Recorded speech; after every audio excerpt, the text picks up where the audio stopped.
Salut à tous et bienvenue dans cette nouvelle vidéo. J'espère que vous allez bien.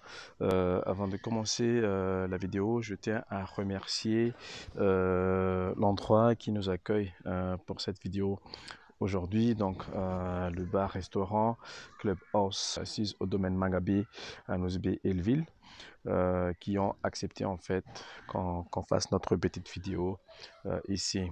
Comme je l'ai annoncé sur ma page Facebook, donc nous avons suivi une formation de secourisme auprès de la Croix-Rouge Malagasy.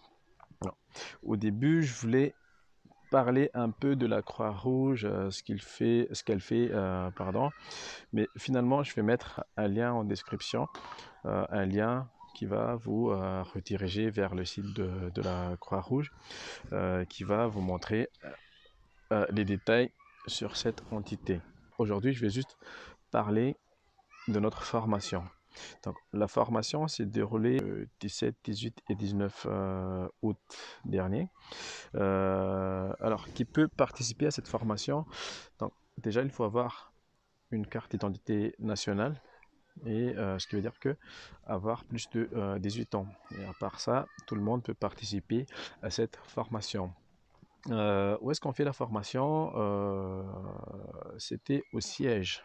Donc nous, on était au siège de la Croix-Rouge à Tsaralalan, à Tanarif. La formation consistait à nous enseigner théoriquement et pratiquement les gestes de premier secours à entreprendre en cas d'accident. Donc si on est témoin de quelconque accident, donc on devrait être capable d'intervenir, d'être les premiers à intervenir pour sauver des vies. Pour tout ce qui est quand est-ce qu'il y aura des formations, l'idéal serait de contacter directement la Croix-Rouge Malagasy parce qu'ils ont des calendriers déjà prédéfinis pour les formations. Tout ce que moi je peux dire, c'est que la formation dure 3 jours. Si j'entre un peu dans les détails, premier jour, on a commencé à faire des présentations, à parler des notions de base du secourisme et des comportements du sauveteur. Ensuite, on a commencé pendant la deuxième jour, on a commencé à aller en profondeur et traiter tout ce qui est blessure, et tout ce qui est réanimation des personnes qui sont inconscientes et qui ne respirent plus. Et troisième jour, il y avait une sorte d'examen, des tests, des petites simulations entre les personnes formées.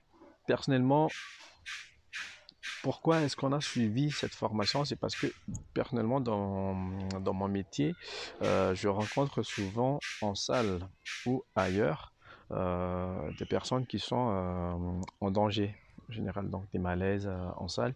Et bien sûr, on a étudié ça quand on a décroché notre certificat, mais vu que là, c'est vraiment des situations qu'on s'attend pas forcément, parce qu'on ne vit pas que dans la salle, on ne côtoie pas que des personnes, que les patients. On peut très bien être témoin d'accidents quand on voyage et que on est beaucoup plus responsable en fait. Donc c'est une des raisons pour laquelle nous avons décidé de suivre cette formation. C'est également pour satisfaire davantage mes patients, pour que les patients ont plus de confiance en nous, qu'on est capable en fait, qu'on est capable de garder notre sang-froid en cas de malaise, en cas d'accident qui surviennent. La formation nous a coûté 70 000 arrières et cette somme en fait, ils nous ont expliqué que c'est pas pour les formateurs qui eux sont des volontaires, mais cette somme ils vont l'utiliser pour développer davantage des formations partout dans le monde, donc aider des gens. Donc ça en vaut largement la peine, quoi. On était au nombre de 13 personnes à suivre cette formation. La tranche d'âge était de 19 à 36 ans.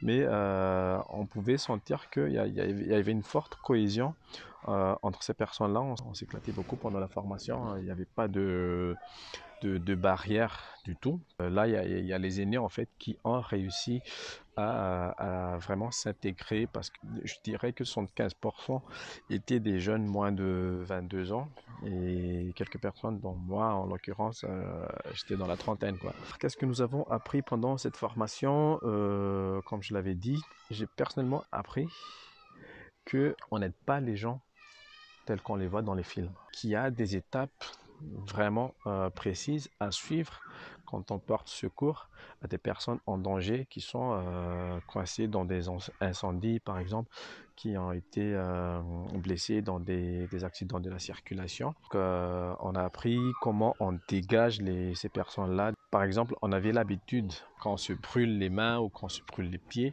de mettre de l'eau tiède ou du genre. Donc, on nous a appris que quand on se brûle, il faut tout simplement verser de l'eau. Il y a une fraction, un intervalle de temps quand on intervient en cas de brûlure. Quoi d'autre? On nous a enseigné à faire des pansements, à réanimer des gens, à faire des massages cardiaques. Bah, vraiment, hein, comme dans les films, mais c'est pas aussi facile que ça en fait. Parce qu'il faut vraiment garder son sang-froid, il faut se protéger, tout ça. Et là, avant de finir cette vidéo, je tiens absolument à remercier Judith et Donatien pour leur professionnalisme. Ce sont nos formateurs. Ils sont volontaires, c'est-à-dire qu'ils ne sont pas payés pour faire cette formation, mais ils sont volontaires. Donc si moi, par exemple, j'ai envie de devenir formateur également, je viens au bureau de la Croix-Rouge et je demande à être volontaire parce que maintenant que j'ai suivi la formation, je peux aider aussi cette entité. Donc Judith et Donatien, ils étaient très professionnels. Ils ont su nous expliquer clairement ce qu'il faut faire, ce qu'il ne faut pas faire. Et je tiens également à remercier toutes les personnes qui ont suivi cette formation avec nous, qui ont joué mais vraiment le jeu. Donc je tiens absolument à les remercier. Enfin, pour finir, j'encourage en fait, vous qui regardez cette vidéo, je vous encourage à suivre cette formation parce que ça peut aider beaucoup de gens. Déjà, ça peut aider les personnes dans notre maison, les personnes que nous côtoyons au bureau, dans la rue et surtout pour notre connaissance. Donc, je vous encourage à participer.